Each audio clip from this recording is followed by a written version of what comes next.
take your questions. Well, lucky you. I have nothing.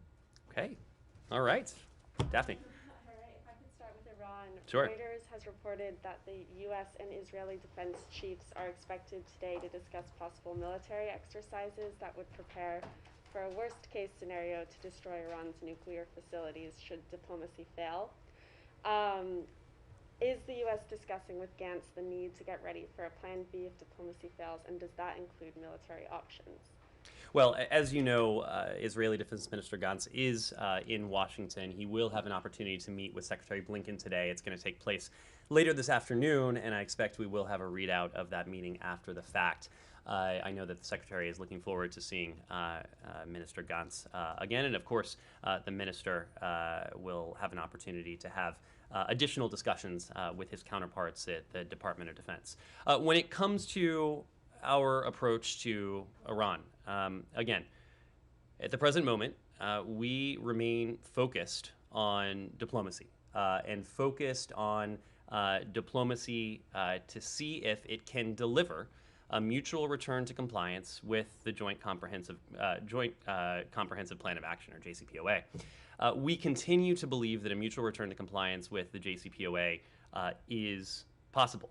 And we believe, again, that diplomacy and coordination with our closest allies, our European allies that are part of the P5+1, but also the partners that are part of that configuration, provides the best, the most durable means for addressing our collective concerns with Iran's nuclear program and for addressing what it is that all of us seek, and that is to ensure that Iran can never acquire a nuclear weapon. Now, Iran's escalations of its nuclear activities, the intransigence that it has shown, including most recently in Vienna last week, it will put to the test whether diplomacy can be able to achieve that mutual return to compliance. You've heard from the Secretary, you've heard from President Biden that regardless of how we get there, the United States is committed to the fact that Iran must never be allowed to acquire a nuclear weapon.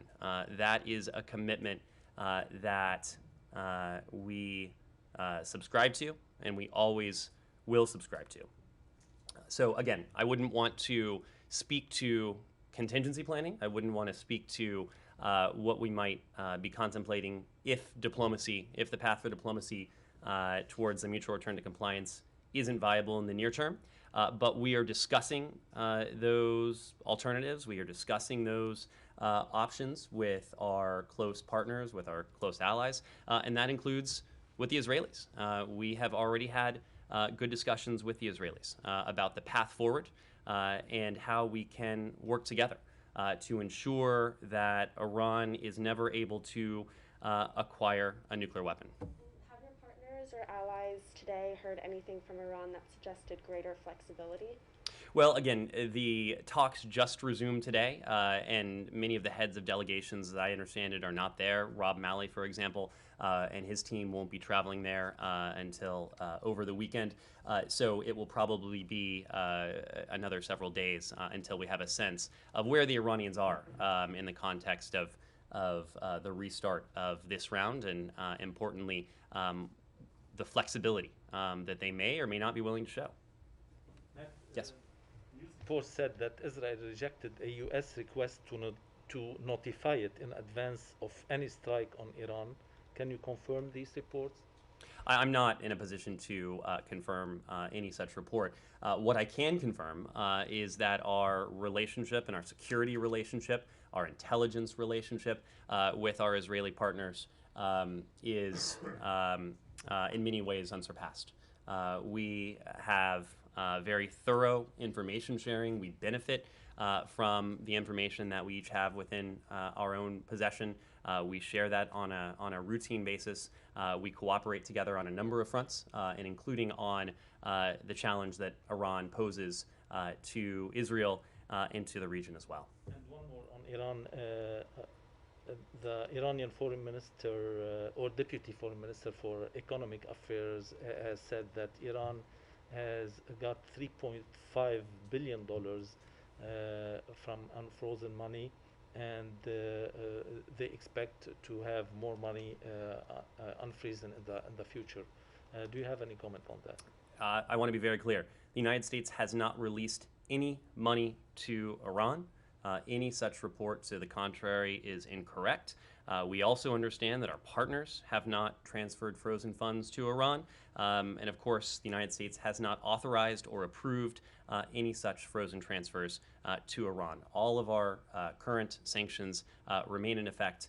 They will remain in effect until and unless we're able to reach a diplomatic agreement. Wait, so are you saying that the money that South Koreans sent them that was held in escrow is, are you making a distinction between money that's been held in escrow and money that's frozen, like in accounts that We have not really. are you saying that that Iran has not received any money from oil sales or from whatever that was over the course of the last 11 months that it would not otherwise have gotten? We have not transferred any money to Iran. No, not you. We also understand that our partners have not transferred these frozen funds to Iran. Okay. Yes. Some reports also in Iran, some reports are saying that the Iranian regime is using the negotiations as a tactic, as a political cover to gain more time in moving ahead with enriching uranium and then getting closer to have a nuclear weapon. How do you comment on that? Especially some describe this as a policy of appeasement from U.S. towards Iran. It is a concern that we share. It's a concern that we have, as well as a concern that our P5+1 partners have. It is precisely why we have been very clear that Iran will not be able to play for time, that Iran's nuclear escalations and its provocations won't give Iran any additional leverage in these negotiations. The only thing these provocations and these escalations will do is to bring us closer to the point of a potential crisis. And we are not looking for a crisis. We certainly hope the Iranians aren't looking for a crisis. We are looking, at the moment, to diplomacy and the possibility that it still has, we believe, to deliver a mutual return to compliance with the JCPOA, which, as we've said, is the best approach to ensure on a durable, permanent basis, verifiable basis, that Iran is not able to acquire a nuclear weapon. So if that's Iran's strategy, it's a strategy that will fail. So, just a follow-up. What would you say for critics that they are saying that this is kind of a policy of appeasement? That's how it looks. A policy of, sometimes they would say, weakness from the Biden administration towards Iran. I can assure you that if the Iranian regime suspects the United States of weakness, they will be sorely surprised. Yes. When is enough enough? I mean, when do you say that we have to stop this? And what does it look like after that? At the point at which you say no more, what happens next? There have been a number of questions about the calendar, about the time frame, and we've made this point before. One, the runway is very short. There is not much time left. We've also been Is this the last round? we've also been assiduous in not putting a fixed duration on that time frame, chiefly because, well, a couple reasons. One, we don't want to convey to the Iranians just how far they can go in their provocations. But also importantly, it's not so much a temporal clock. It's not the traditional clock, the traditional calendar. As I said yesterday, it's more of a technological clock rather than a sundial, as Matt was just saying. It's a technological clock. And that technological clock is based on the assessments of the provocations and the advancements that Iran is making in its own nuclear program and what that renders, what that gives unto Iran in terms of its nuclear program. We are still committed to the idea that diplomacy has the potential to bring us back into compliance, to bring Iran back into compliance with the nuclear deal. We are still committed to seeing if that's the case, because according to our assessments and the assessments of our closest partners, a mutual return to compliance with the JCPOA is still the most advantageous pathway to seeing to it that Iran is not able to develop a nuclear weapon. Now, that will change, and it could change in the very near future if Iran's nuclear provocations continue. Because as Iran spins more centrifuges, as it accumulates more nuclear material, as it enriches at higher degrees, not only does it gain that knowledge, but it gains those advantages in terms of its nuclear program. And with every step, it lowers the so-called breakout time, the time it would take for Iran to produce enough fissile material for a nuclear weapon if it makes the strategic decision to weaponize. So we are watching this very closely. And when it is apparent to us, when based on our assessments, including the assessments that are predicated on information both public and non-public, when it is apparent to us that a mutual return to compliance with the JCPOA is no longer the most advantageous path for us, for the United States, that is no longer a path we'll pursue. What is the other path? Again, we don't want to speak to contingencies. I will say that our preference will always be for diplomacy, not because diplomacy is always going to be the only path available, but because diplomacy will always be the most durable approach to see to it, and lasting approach to see to it, that Iran is not able to acquire a nuclear weapon. Last one, sorry. How do you convey to Iran what it looks like if they don't comply, if they don't come back? Specifically to Iran. Again, these discussions in the context of Vienna are indirect.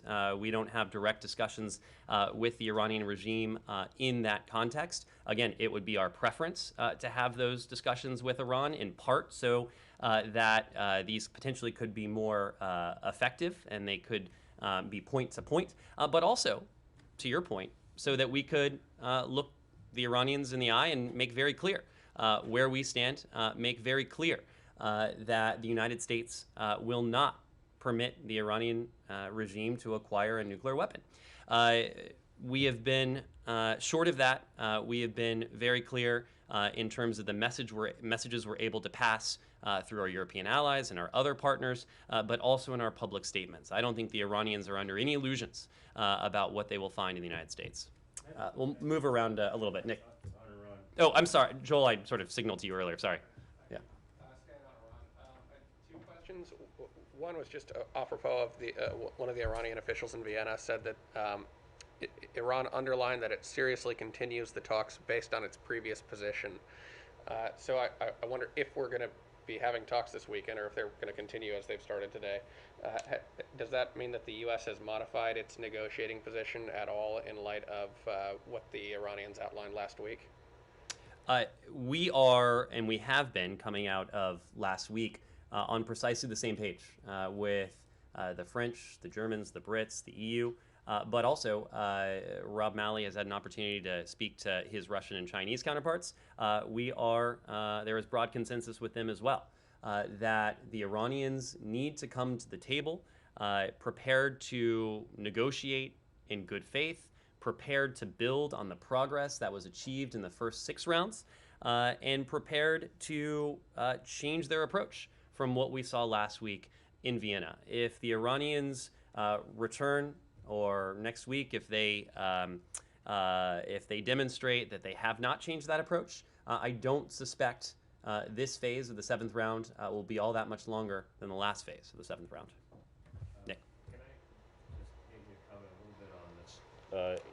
There's a delegation going to UAE next week to talk about ways in which the UAE entities are violating the sanctions. Obviously, you have oil sales to China from Iran have continued to grow, and Iran is now exporting about 1 million barrels a day. Does this administration feel that maybe it made a mistake by taking its foot off the gas on the sort of maximalist sanctions enforcement, and are you now reversing course on that, now that it looks like Iran's not cooperating in the talks? Well, before I get to the details of your question, I want to make one broad point. We have not taken our foot off the gas. We have not and never looked the other way in terms of sanction enforcement. Our sanctions remain in effect. We have continued to enforce them. That has not changed, and it will not change unless we are able to reach a diplomatic agreement on mutual return to compliance with the JCPOA. This gets back to the point I was making previously. We have no choice in the context of Iran's continued intransigence to continue with measures to put pressure on the Iranian regime. To that end, a senior Treasury official, as you alluded to, will lead a Treasury and state delegation to the UAE to discuss sanctions compliance. The delegation will be led by OFAC Director Andrea Gaki, and it will focus on engagements with the private sector and key UAE government officials to discuss the private sector companies and financial institutions that facilitate non-compliant Iranian commerce that runs through or in some way touches the UAE. We also have delegations to other partner countries in the coming weeks. We have been very clear that as long as Iran is not in compliance, as long as we have not achieved a mutual return to compliance with the JCPOA, we will maintain the pressure on Iran. And there are a number of pressure points. Sanctions are one of them. Sanctions enforcement is an iterative exercise. It always takes work to see to it that the international community, our partners around the world, that private sector entities, financial institutions are doing everything they can to comply and to enforce U.S. and international sanctions to the fullest degree. So this is an iterative process. This is just the latest turn in that process, and it's imperative that we keep this up because as new sanctions are applied, as bad actors attempt to circumvent sanctions, we always have to be adapting and tightening our sanctions enforcement to be one step ahead of those who would seek to circumvent them. But I mean, it is, you know, you're sending a delegation over there to discuss sanctions compliance. That's not enforcing the sanctions. I mean, you obviously have entities in the UAE, China, ships that are tracked via satellite technology. They're doing ship transfers. The sanctions are not being enforced on those entities. So is this trip to discuss compliance, is that what you're talking about when you talk about enforcement? Because why not just enforce the sanctions and designate those UAE entities that are violating the sanctions? So we're talking about two things. We are talking about compliance, and we are talking about in compliance with existing sanctions on the books. But there are additional designations and authorities that we may be in a position to make consistent with the law. And if we feel that it is appropriate to do so, we won't hesitate to do so. We also want to make sure that with the existing sanctions on the books, that they are being applied to the fullest extent, that Iran is not able to benefit from any less than full enforcement of these existing sanctions.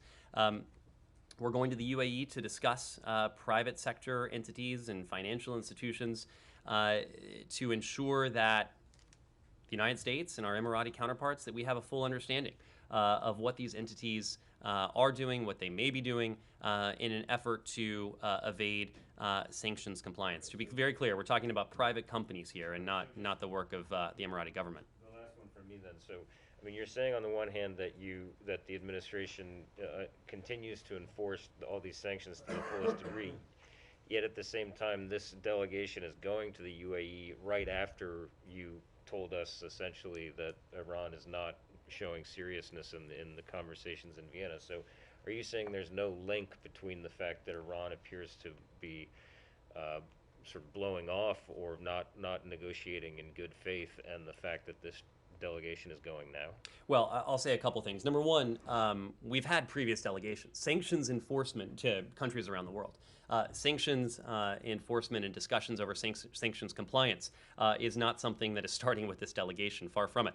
This has been a task that this administration has been hard at work at since our earliest days.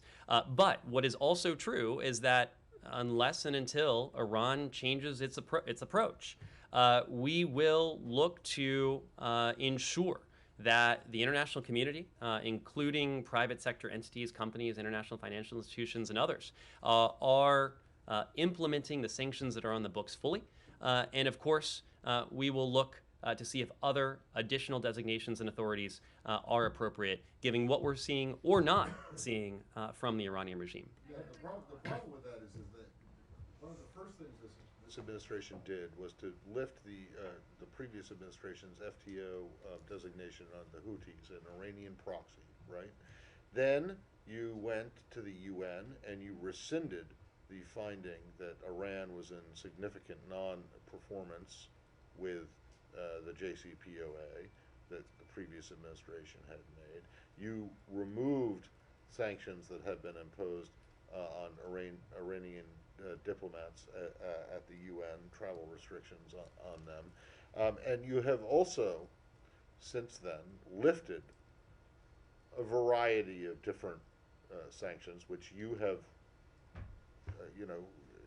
agreed that you have, and you've called it sanctions hygiene, I believe, is the or good sanctions hygiene to lift these things. So when you get a question like what Nick just asked you about whether or not sanctions have been enforced, in fact,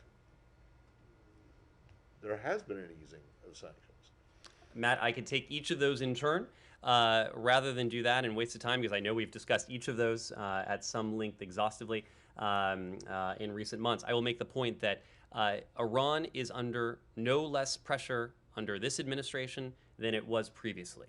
We have not taken our foot. Well, they certainly don't seem to think so. Well, I will leave it to the Iranians to characterize their perceptions of things. But I can tell you, if you look at the authorities that we have wielded against Iran, the tools we have wielded against Iran, and adding an additional tool that previously was not in the mix, and that's diplomacy. Okay, so how is it that the Iranian oil exports have gone up?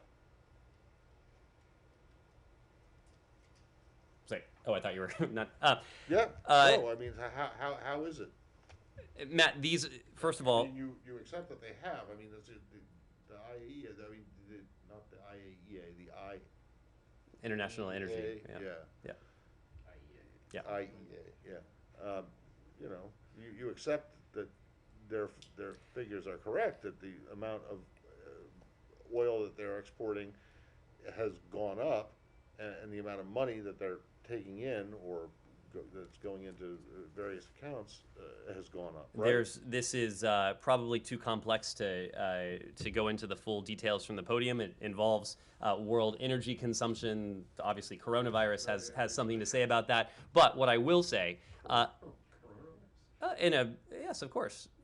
It's actually I think it's pretty simple. It's like, I give you $1 and you give me this amount of oil or gas or petroleum, right? My point. It's not that Energy consumption fluctuates based on Yes. international commerce and activity. That pandemic has something to say about. The amount of oil that But Iran has been able to export and the amount of money that they've been able to take in from those exports has gone up over the course of the last 11 months. Not down. And we are focused, as I was just saying, on ensuring that the sanctions that have not been lifted against Iran, we have not lifted sanctions that are consistent with the JCPOA. Okay, well then, like as Nick said, it's a question of enforcement. And that is what we've set out to do. That is why we're having these conversations So with. people have there's a misunderstanding out there that you guys are not so concerned about enforcing the sanctions that. Again, I can't speak to the perception of others. I can speak to our policy. It is our policy that our sanctions remain in effect. They will remain in effect until and unless we're able to achieve a diplomatic agreement where they can be lifted, consistent with the parameters of the JCPOA.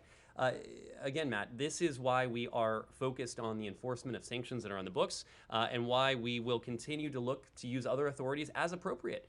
If we need to apply, and we're in a position to apply additional pressure to the regime if it doesn't change its approach. To what extent do you think are the sanctions enforced on Iran? And what's your reaction to Anwar Gargash of UAE, who said additional Iran sanctions are not a solution in nuclear talks?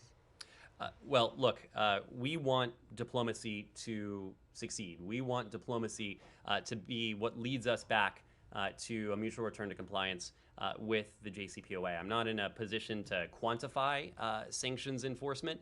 There are entities around the world we know that have been seeking to skirt the sanctions, the U.S. and international sanctions that are in place. That's why we're so focused on working with our partners around the world to cut down on that, to identify those entities and those institutions and to remind them that they are putting themselves at great jeopardy if they continue such activity, facing the laws of the United States and potentially other jurisdictions as well. In terms of sanctions, look, sanctions in the case of Iran, as in all cases, they are a means to an end. And the end in this case, right now, is a potential mutual return to compliance with the Joint Comprehensive Plan of Action. That's what we would like to see happen. If we determine, again, based on that technological clock, that a mutual return to compliance with the JCPOA isn't in our interest, if there is a better path forward, better consistent with our interests and the interests of our allies and partners, we will pursue that. But we are not there at this point just yet. Yes, Jen. You mentioned there'd be other delegations. Are any of them traveling to China? And is the U.S. prepared to ratchet up pressure on China over its purchase of Iranian? We have had a number of discussions with the PRC, including at the senior-most levels, regarding their compliance with U.S. and international sanctions on the Iranian energy sector. They understand our position on this. We're going to continue to have those discussions in a diplomatic context with them. The PRC, if you listen to their senior officials, the PRC is just as committed to the strategic end goal that we are, to see to it that Iran is permanently and verifiably barred from obtaining a nuclear weapon. The PRC recognizes, as we do, that a mutual return to compliance still remains the best avenue to achieve that. So at a broad level, our interests in this area, in this arena, that is the Iranian nuclear program, our interests align broadly. Now, we'll continue to have discussions with them bilaterally and in the context of the P5+1 about how we can work together most effectively to ensure that we get there with Iran, or otherwise that Iran gets the message. So no commitments that they'll actually take action to pressure Iran from there? So I'm not going to read out the discussions that we've had, but we've had a number of discussions with senior PRC officials, including at the highest levels, to make clear our position on this, and we'll continue to do that. Yes? Anything else on Iran? Sure. No. Sure, Iran. Just really quickly, sorry. Is there any reason Mali would not return to talks in Vienna over the weekend if Iran doesn't change its inflexible position? And could you just clarify your comments from earlier this week about why he's not returning until the weekend? It's our understanding that heads of delegation in some cases aren't returning until early next week. He'll return this weekend. As I may have mentioned, he'll be at the G7 in Liverpool with the secretary, and he intends to travel to Vienna from there. Yes, Joel. Sure. We heard last week a senior State Department official during the Saturday background briefing referred a couple of times to the possibility that the Iranians want a different deal. You know, if they want a different deal, they should say that they want one. So I wonder, do you have any plans in place for how to acquire leverage to set the terms for a negotiation about a different deal? And would that be mostly a sanctions effort, or would it be more on the security side, as the official referred to, you know, things that we would need to do to make sure that they don't acquire a nuclear weapon? Well, right now we are focused on one deal, and that's the Iran deal, and seeing if we can achieve a mutual return to compliance with that. If you listen to what the previous Iranian government said and what this Iranian government has said, that is still what they say they're seeking to do. Now, their words haven't been matched by their actions in Vienna last week, what we'll be looking to see if whether there's additional symmetry between what we've heard from them and what we see from them when talks and when discussions resume in earnest. Again, from our perspective, the JCPOA and a mutual return to compliance with it conveys the most advantages to us and to our partners and our allies in the P5+1 and beyond, because to our mind, and based on the assessments of our nuclear scientists, our diplomatic practitioners, our intelligence professionals, the advantages afforded by the JCPOA outweigh other options that may be available at the time being. But again, that may not be the case. It certainly won't be the case forever. It won't be the case for long. So if we get to a point where it is no longer in our interest to seek a return to compliance with the JCPOA, that's when we'll look at alternatives and perhaps test out their viability. Yes. Ned, on Sudan, Congress is working right now on passing some legislations to impose sanctions on individuals who had a role in the latest military takeover. Where does the Biden administration stand on this? Does it approve of it? Is it going to be supported? Or will it be opposed by the Biden administration? Well, right now, where we are focused is fulfilling the full democratic people as the only means to forge a stable Sudan. There obviously has been some progress in that regard. The agreement that was reached on November 21st between the Prime Minister and between General Burhan, it was progress, but it was only a first step, as we've discussed. There's more work that remains to restore and to see to it that the civilian led transition remains on track. And so what we are looking to Sudan and Sudanese officials, we'll be looking to them for certain actions in the coming days. Number one is the release of all of those detained since October 25th. Second is a lifting of the state of emergency. Third is ending all security force violence against peaceful protesters. And fourth is the completion of the civilian-led cabinet selection process. This has been a tumultuous period in Sudan's history. It's been, unfortunately, a somewhat violent period as well, with peaceful protesters losing their lives for doing nothing but peacefully airing their voices in the street. So we are focused right now on seeing to it that the progress we've seen, the initial progress we've seen, is durable, so that those aspirations of the Sudanese people can be realized, can be put on track once again. Yeah, just a follow-up, Ned. Is the administration going to be supportive of the Congress efforts? The Congress is very serious now on imposing compulsory sanctions on individuals by names. Where does the Biden administration stand on that? Well, again, our sanctions, all of our sanctions have standards attached to them. And so if the legal and policy standards are met, of course, we'd be supportive of sanctions, but it's difficult to say anything akin to that in the abstract. Ben?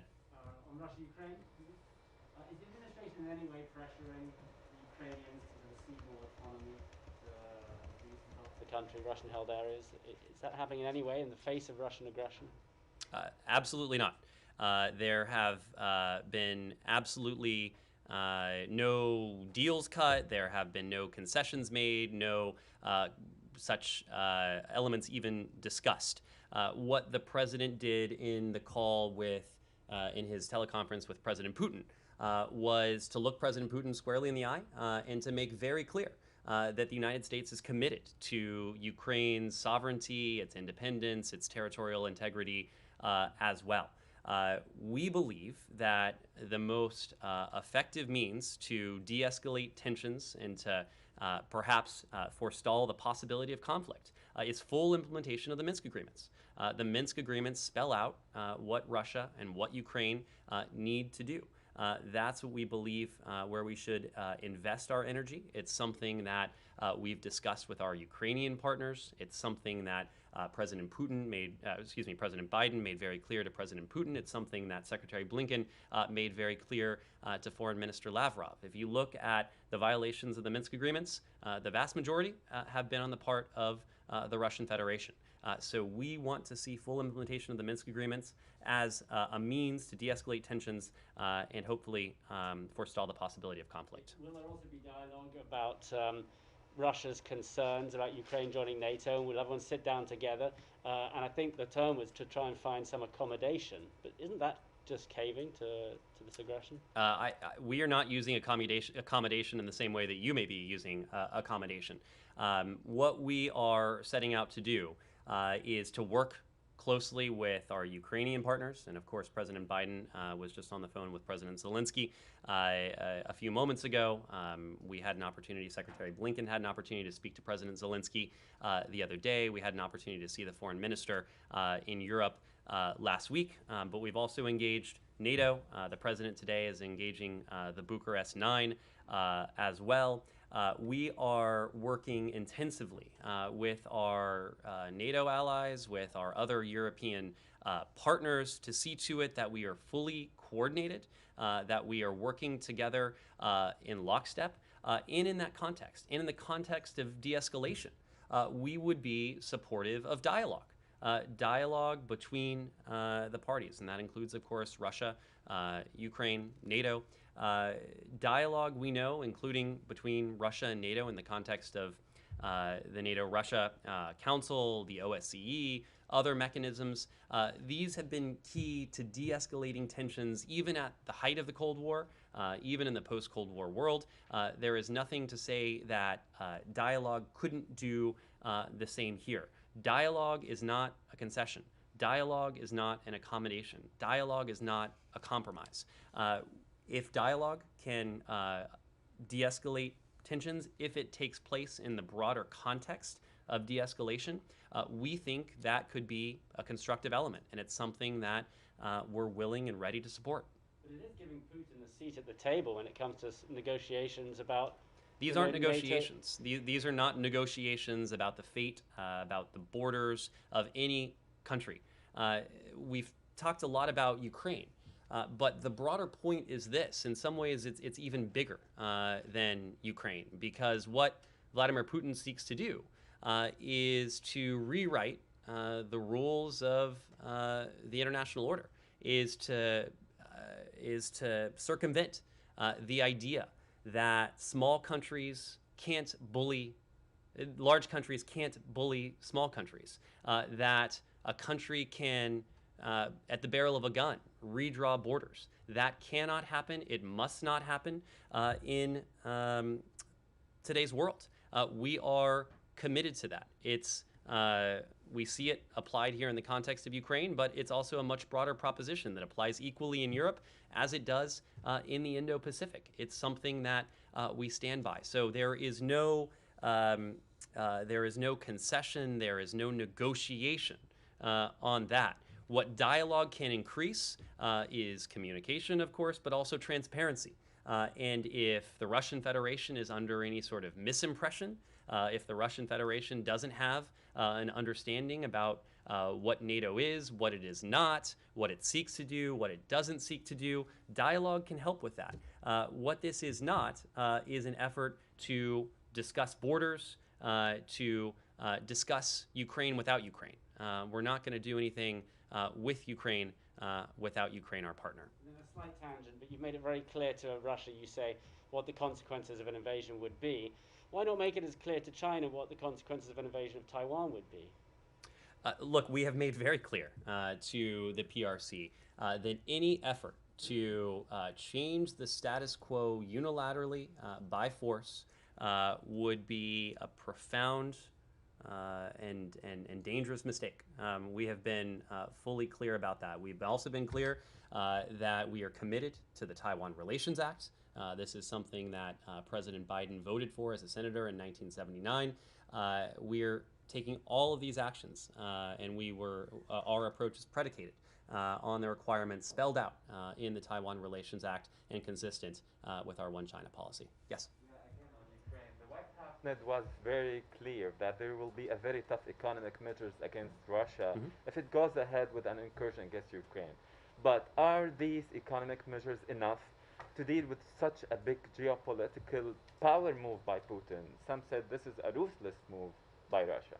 Well, we've talked about strong economic measures, and just to be clear, these are economic measures that we intentionally have not resorted to in the past just because of their scale and of the magnitude and the damage they would inflict on the Russian economy. But the president, in his conversation, went beyond strong economic measures.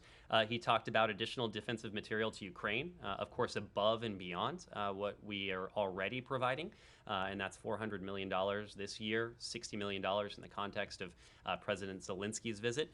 But also, he spoke of our intention, should this go forward, to fortify our NATO allies on the eastern flank with additional capabilities in response to any such escalation. So it's about more than just strong economic measures. There are a whole, it's an array of responses that the Russian Federation would see in response if this military operation were to go forward. Yes. Going on Ukraine, President Biden has said that troops to Ukraine are unilaterally sending troops to Ukraine are off the table. What's the implication of the decision for Taiwan? And are you worried that will send a signal regarding your commitment to Taiwan? Look, again, it is perhaps too facile to compare Ukraine and Taiwan. Obviously, each country is different, and the case. Taiwan is a country? Each entity is different. Excuse me. So I would hate to read too much into this comparison. I think what we have also made very clear is that we are committed to the territorial integrity, to the sovereignty, to the independence of Ukraine. We are steadfastly committed to Taiwan, consistent with the Taiwan Relations Act. So again, we have a range of deterrent measures that we are prepared to take, strong deterrent measures that we are prepared to take if this military incursion goes forward in Ukraine. And separately, we've made very clear that any effort to change the status quo across the Taiwan Strait unilaterally by force would be a profound mistake. Yes? On Syria, Secretary Blinken tweeted yesterday about Austin Tice. Today, his mother held a press conference calling on this administration to build on the talks that occurred in the previous administration between the U.S. and Syrian officials in Damascus. Would this administration support any sort of direct dialogue with the regime on the issue of securing their release? Well, we have no higher priority than the safety and security of Americans overseas, and that, of course, includes Americans who are unjustly held overseas, and of course, Austin Tice, unfortunately, falls in that latter category. A quarter of his life in captivity. It is something. This is a case that I can tell you is on our thoughts every day. It's something that we're working on every day. Look, the way we see it is we are, and Ambassador Karstens is leading this effort from the department. We separate the idea of diplomacy and our efforts to free Americans who are held overseas. We can have conversations pertaining to Americans, and we can have conversations with regimes with which we have poor relations or in some cases, potentially no relations at all. That is very different from engaging in diplomacy or speaking to any sort of broader diplomatic shift with any country or regime. So we are committed to doing everything we can consistent with our laws to bring Americans home who are held unjustly. One Sure. more on Syria.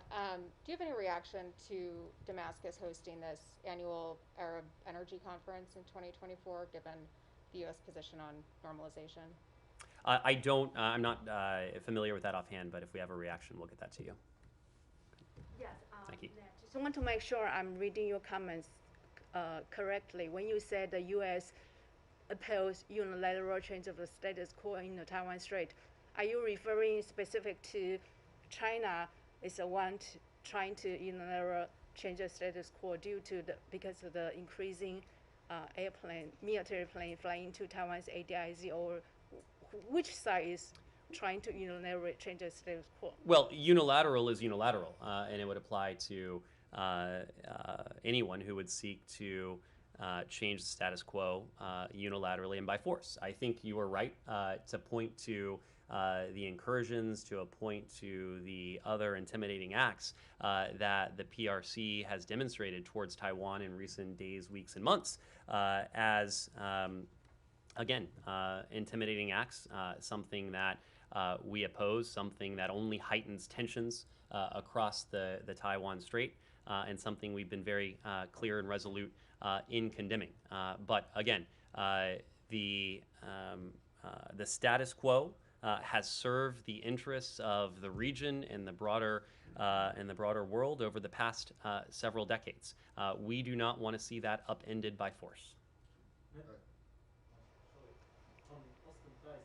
You mean that you are ready to talk to the Syrian regime about his case without having diplomatic and without having any relation? I'm not speaking in specific terms. What I'm saying is that we view our efforts to bring Americans home as separate from a diplomatic approach. Have you seen these reports of a rather grotesque massacre in Burma? And if you have seen them, do you have anything to say about it? I have. We are outraged by credible and sickening reports that the Burmese military bound 11 villagers, including children, in northwest Burma and burned them alive. Appallingly, this is not the first time we have seen reports of the Burmese military using such tactics to oppress the people of Burma. The military's widespread use of horrific and brutal violence underscores, for us, the urgency of ending the Burmese military's culture of impunity by holding military actors accountable and restoring Burma's path to inclusive democracy. As you've heard us say before, we stand with the people of Burma and their aspirations for freedom, for justice, for democracy, and we call on the military regime to end the use of violence, release those unjustly detained, to address human rights abuses, and to respect the will of the people. Yes, Ben. On China, State Department guidance at the moment for any Americans traveling to China is level 3, urges them to reconsider travel to China because one of the reasons is arbitrary detention. Is that still the State Department's stance for all Americans traveling to China? Our travel advisories are posted online and they are updated continuously. I don't have the travel advisory for China in front of me, but it can be found on state.gov. That's what it is at the moment. And so would that then be true for American athletes going to the Olympics, that they should reconsider travel to China? Again, we discussed this yesterday. It is our expectation, even as we don't have any official or diplomatic representation at the Games, that PRC authorities treat our athletes and all athletes, for that matter, with the spirit, with dignity and respect, affording them the protections that are necessary for their safety and security. Of course, we will have, and we do have, an embassy in Beijing. We do have a diplomatic presence on the ground in China. As a routine matter, of course, we'll be able to provide American citizen services to our athletes and other Americans there associated with the Games, but it is also incumbent on the PRC to afford the protections to American athletes and to other athletes to ensure their safety and security while they're there. A couple final questions, Nike. So just a follow-up on Beijing Olympics. So the UN Secretary General of United Nations said he will accept the invitation to attend the Beijing Winter Olympic. Would you like to comment on such decision? My only comment is that each country, each organization will have to reach its own sovereign decision about participation and the level of participation or lack of participation in the upcoming Olympic Games. Yes?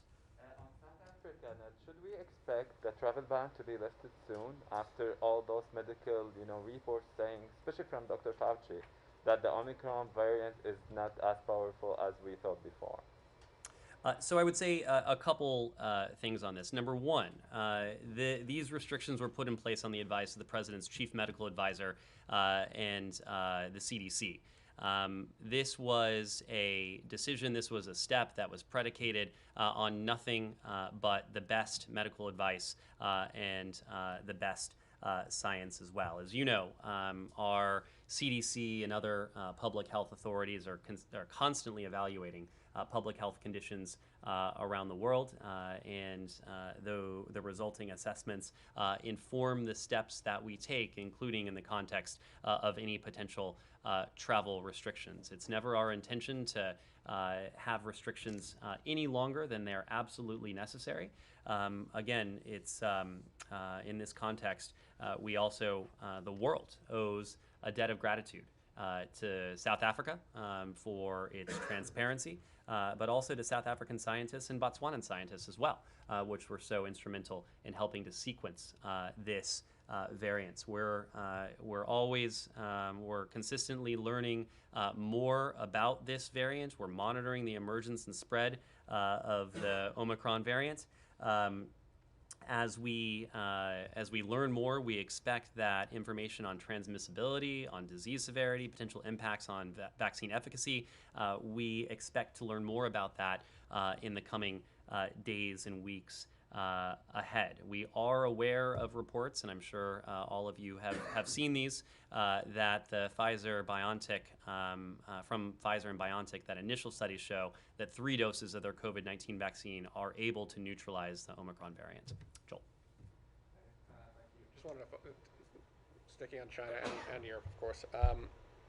The Lithuanian government says that China is now leading an economic boycott, going around telling multinational companies to sever business relationships with Lithuanian companies over this Taiwan dispute. I wondered, are you aware of any American companies who have received that kind of directive? What would be your message to any companies and to China in this context? And are there any practical steps that you're considering either to prevent that from taking effect, or to make these Lithuanian companies whole, so that this doesn't become another point of leverage in diplomatic relations? Well, I'd have to point to private companies for what they may be hearing from the PRC. I can say from our end, we are focused on the relationship and the strong and vital relationship we have with Lithuania. Lithuania, it's a vital NATO ally of ours. It's a partner across a range of issues, including our strong defense and economic ties, and on the promotion of democracy and human rights. And even in the context of the Summit for Democracy, we've seen Lithuania as an active participant. As Lithuania has endured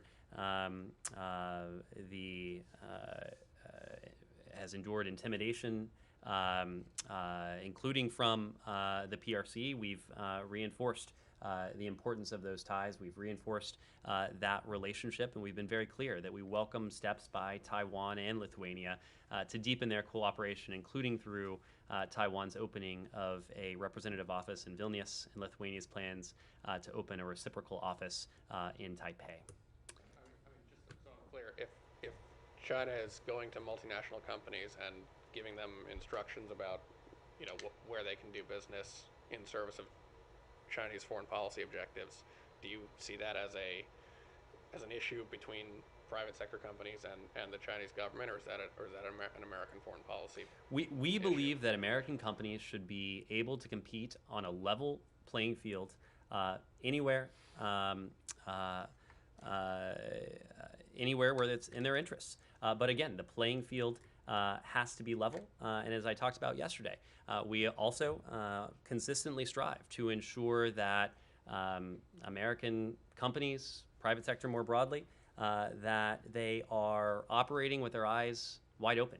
And so that's why it's incumbent on us to continue to put a spotlight on some of the practices, on some of the abuses that have been ongoing in the PRC. You have heard from us on any number of occasions about our concerns. We've issued business advisory as well, directed precisely at the private sector community. We want our companies to be able to compete. We want them to be able to compete on a level playing field, but we also want for them, and we fully recognize that they too, as good American companies, don't want to compete in a way that in any way directly or indirectly supports the practices that may be going on in places like Xinjiang. And so that's why we have consistently erred on the side of transparency, why we have been very clear and open in airing what we know has transpired in that context. Thank you. One final question? Yeah. Thank you. Yep. So the U.S.-Japan host nation negotiations have reportedly reached a level of a consensus. Would you be willing to discuss the status of the negotiations and what support does the U.S. expect from Japan and why? At this intermediate stage, I would refrain from offering comments. I'm sure we will have a comment at a later stage on that. Thank you.